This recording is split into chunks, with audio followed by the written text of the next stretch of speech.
Hi, everyone. Welcome back to Clinician to Mental Health CEO. And today I want us to talk about something very real. And I know that you see it all over your feed. You see be your own boss, set your own hours, show up to work in sweatpants, whatever it may be, it's literally everywhere, including my own page. And it sounds amazing, right? Right.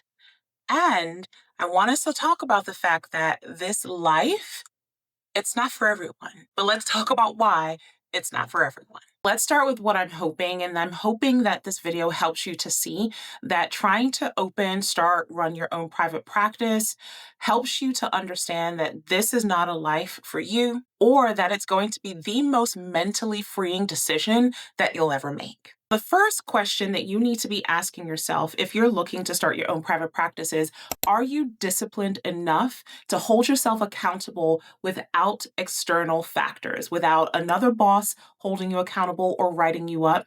Are you disciplined enough to hold yourself accountable? There's no supervisor, there's no clock-in system, there's no one checking on your notes. Can you push yourself when no one is watching? Because in private practice, there is no one, and I mean no one, who is coming to save you. Furthermore, there's no one who's going to rescue you from procrastination. And if this is not something that you can get in check, you will probably end up paying for it, especially if you are an insurance-based practice where insurance companies could end up doing a clawback and taking money back because you have procrastinated on progress notes that they randomly decide to ask for. Next thing, how do you handle inconsistency? I'm sure that you know this, but in private practice, really no matter the field, there are always going to be seasons where referrals are super high, seasons where referrals are really low, which means your finances will be low. There are going to be times where clients, even clients that you have a great rapport with, just suddenly drop off and you don't really know what happened. So if you know that you absolutely need predictable income or you struggle with high anxiety when things are uncertain, this is something that I beg you to consider.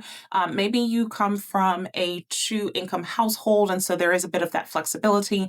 But especially if you come from a one-person household and you know that you absolutely need certainty, you might want to reconsider going into private practice, or you want to make sure that you set yourself up in a way that when these highs and lows come, your finances aren't impacted too much and you're still set. Next, are you mentally prepared to wear all of the hats? Why? Because you're not just the therapist. You're not just the CEO. You're also the marketing director. You're also the biller. Responding to emails, you're calling people back. You're trying to get referrals. You're customer service. You're the admin assistant. So you're all of these things until maybe you get to a point where you can outsource, you can hire. But until then, are you prepared to wear all of the hats? And if you are a solo practice, for the most part, you might have to wear all of these hats for quite a period of time. And it does get very busy. So when you're working for someone else, all you have to do is show up. You have to see the clients. You've got to do your progress notes and treatment plans. When you work for yourself, you have to find a way to get these clients. You've got to respond to potential clients. You've got to complete the intake. You've got to make sure that they make payments. You've got to check their insurance. You've got to make sure they have a card on file. You might have to chase people for payments. You also, if you have an office, you're the janitor, you've got to clean. You've got to make sure things are sanitized. As the biller, you are hunting down insurance companies like, give me my money. You're juggling a lot of roles. And so it can all become pretty overwhelming pretty quickly. And then the other thing, are you the type of person who really needs a lot of structure to thrive? Now, when you have and open your own private practice, structure, systems, and rhythms are key to making sure that things run smoothly. Some of us love to set a schedule and really love structure, really thrive off of it.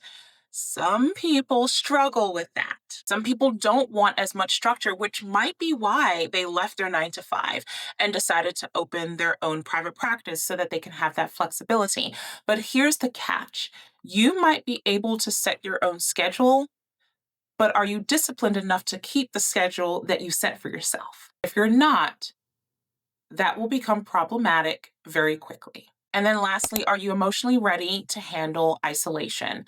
So being in private practice, especially if you are a solo practice, for a lot of folks, it can get lonely. You don't have a colleague to your left that you can kind of just gist and talk about the weekend and how things were.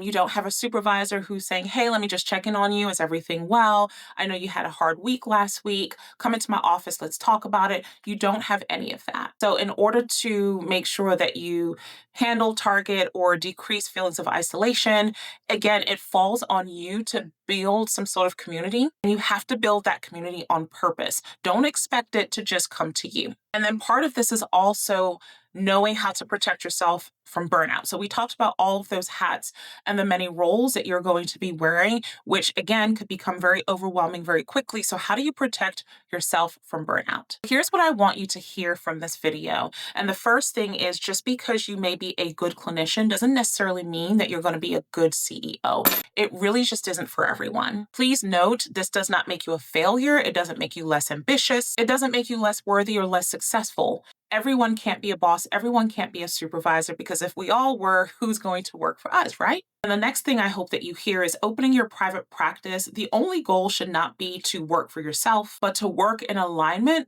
for your values and your lifestyle. Maybe you're a new mom and you want to make sure that you have enough time with your newborn or your children or your family, your spouse. And so opening your private practice allows you the flexibility to do more of that. Opening your practice should be in alignment with those things that you value, not simply just being able to work for yourself. So if you're thinking of making that jump, or you've already made it and you're asking yourself, did I do the right thing? Don't be afraid to ask yourself these questions. Don't be afraid to pause and reassess. So please, let's go ahead and normalize these conversations in our field. Go ahead and also drop a comment below if you have any questions. If you're questioning this path is for you, if you're thriving in agency, if you're thriving in a group practice, not thriving at all, or something different. Just make sure that wherever you land, it's somewhere that you can breathe. Don't forget to like, comment, subscribe, and see you next time.